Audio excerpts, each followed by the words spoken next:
a report in the Statesman which appeared that Satyagrahis sat in front of the ashram and protested. Sri Aurobindo wrote a counter to that. Under Nolinda's name, I think, Nolinda would send it, that these are the three people, no Satyagrahis. These are the three segments who are opposed to the ashram. They are the ones who have been opposing our work since inception. It didn't change after that. 1965 you saw. And can you imagine that in a free India, Pondicherry was not free, but India was free, 1947, 15th August. I look at the symbolism. Sri Aurobindo's personal attendant goes out of his house, moves towards the ashram main building to attend on Sri Aurobindo and gets his throat slit and dies. Why? Because those groups were protesting. So, this is the kind of atmosphere we generated in the last 70 years. An intolerance towards the other's point of view, toward the other narrative. Because you felt that the idea of India was only your monopoly. It could only be articulated either in UC Berkeley or London School of Economics or King's College or JNU. The idea of India could only be articulated in these universities. You had a monopoly, but if I had a different idea of India, you had no place. And if I protested, if I said that, no, look, listen to my idea of India. My idea of India composes of Sri Aurobindo. It composes of the Cholas. It composes of this. I want to know of Mohenjo-daro. I say that we were already a knowledge society in the past. India had the greatest universities. No. You had to comply to this framework. And that idea of India said that you had to marginalize the majority. You had to denigrate their faith. You had to denigrate their belief. You had to project India as a congery of nations. You had to project India as a nation which is in a perpetual state of conflict, class conflict, a perpetual state of conflict, and that India became a nation only after 1947. And that also, the freedom that was given was a false freedom. Ye azadi jhuti hai. So this is one, and the other is secularity. At present, it's very interesting, a shallow skepticism, a preoccupation with superficial factors, a watering down of genuine ethics to weak moralism and sentimental pacifism, a false kind of secularity. Now this is Amal, fantastic, and I assume, and this was seen by Sri Aurobindo, and only when his wire came, yes, Amal would publish it. So I extrapolate. A false kind of secularity which forgets that the true secularity for India can lie only in a wide, tolerant, multifaceted, all-comprehensive, plastic, dynamic spirituality. Spirituality was a bad word. You couldn't speak about spirituality because all that mattered to those who controlled education in the last 50 years was that Sri Aurobindo ran away to Pondicherry. He escaped the British. And then what did he do there? He opened some weaving unit, handloom, agarbatti, soap. This is what we were taught. We, in the sense, this is the narrative that was pushed. And so therefore, you didn't even think it necessary to have a center of Sri Aurobindo studies in any university in the last 70 years. No university in Sri Aurobindo's name. Please read the Rajya Sabha debates when they had decided to name Pondicherry University after Sri Aurobindo. Same DMK. Proponents of Dravidistan, Sri Aurobindo says. 1949. 1982. When proposal to name Pondicherry University after Sri Aurobindo, North Indian. No, not at all. So what happened? Pondicherry Central University, PUC, instead of becoming Sri Aurobindo Central University. Please read the entire debate. So he says that these things have obtained sway over half our mind, and the other half that is alive to the divine's presence is unable to find voice and orient our interest and occupation towards the light that in the saint and seer and yogi is still burning amongst us. Any thinker, Marxist, Center for Marxist Studies, lot of funds, tremendous amount. Why this good development?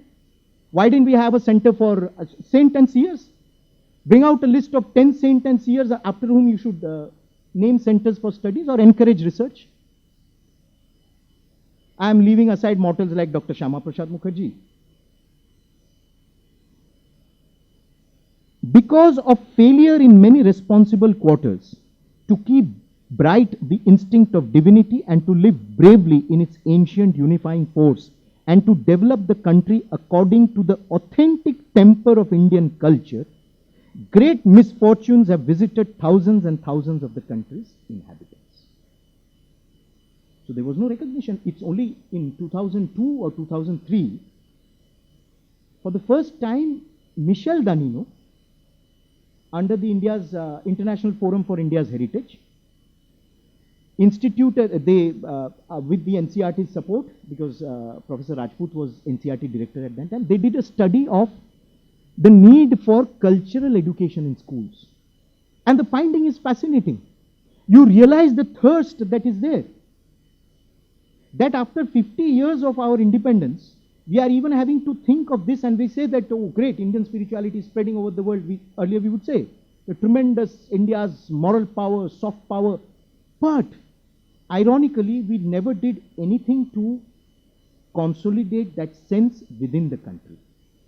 So again, if you refer to that line in 1918 and to 1948, and revivalism and secularism, if you read this, some kind of a... Now, I just, maybe another 5-10 minutes, I need to, because tea will start also. No, the other is now at, towards, I better come towards the end, because now obviously all of you have some... Okay. For questions. So, now it's very interesting that about the... Just please, bear with me. I thought, if there's a podium, I'm always a little used to standing and... Now, two things. I see Sri Aurobindo's vision of India. There are two things I want to flag. One flag, not of India directly, but again in this ideal of human unity, I keep reading this line about the United Nations Security Council. I think he would have surely not been very approved, he would not have been approving of our giving away our seat to China in the UNSC. Because you have a number of editorials during that period of time I have read, where even recognizing Red China was opposed by Mother India. And in fact, Amal writes that in a very strong editorial he had written a very strong editorial, and Mother took that to Sri Aurobindo. Mother also read it, Sri Aurobindo was going through it, and Mother highlighted the passage, said that it's a very rather strong statement that Amal has made on China. Have you approved it? So just a cryptic yes. Mother left it at that.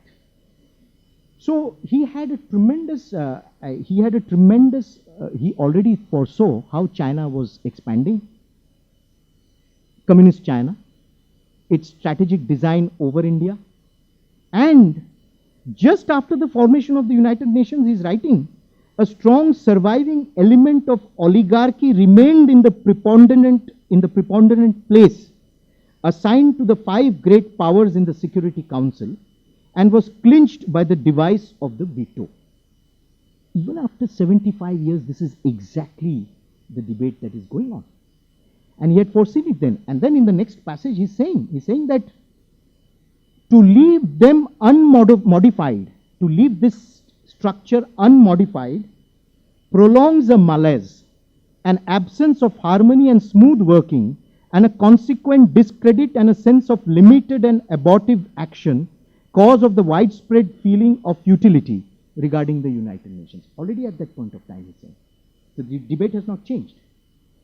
And you see India forcefully making its position because, as Foreign Minister said yesterday, you know, a structure which was formed 75 years ago, if we continue to think that it's still relevant in the way it is, then, well, there must be something seriously wrong in the way we are approaching multilateral institutions today. I'm not saying that multilateral institutions are collapsing. In fact, we are using multilateral institutions in a fantastic manner. If SARC has not worked, you know, when SARC was formed, many said that this is the South Asian vision of unity, etc. We have opened up so many other channels, starting with the BBIN and BIMSTEC and SAGAR. So many other, we have rewritten the terms and conditions of neighborhood cooperation.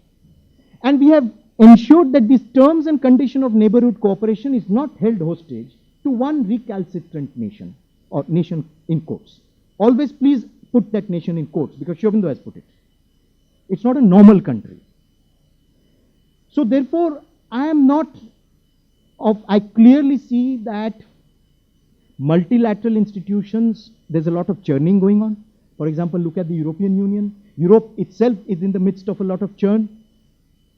I mean, so that's why I find it very intriguing that when the European Union ambassadors advise us on CAA, they have undocumented populations which they are unable to handle, which they are unable to address.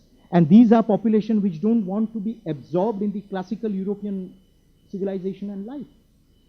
That's a separate topic, you know. But what I'm saying is that, Sri Aurobindo, you know, if you look at multilateral institutions, yes, a sense of the globe, a sense of the world is increasing.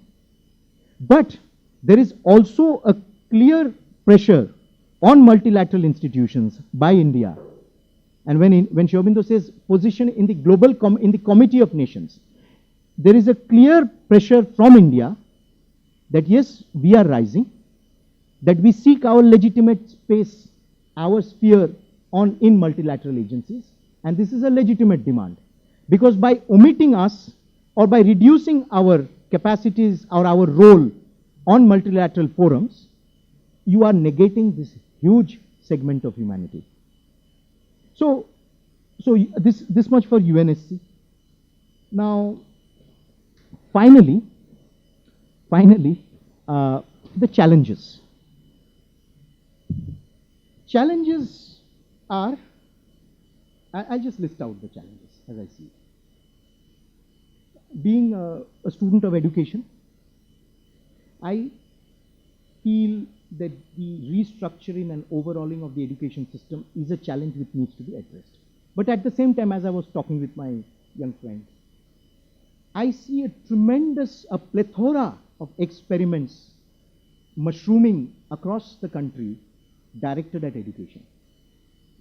People coming up with new ideas, new institutions, new structures, new experiments in education. And if you look at it the other way, there are a large number of private universities coming up. After all, in India, education was the responsibility of the community, civilizational India. Danam to Shiksha was the greatest Danam. So there are records. G.W. Leitner, who was principal of the Oriental College in Lahore, he made a survey of education, like Dharampalji did on the beautiful tree, Dharampalji. Please read that, you'll know. India had one of the most deep-rooted structures of indigenous education. And G.W. Leitner is recording, because Danam to Shiksha was considered the greatest Danam, you had the peasant, the small shopkeeper, the robber, all at the end vying for, giving some donation for education.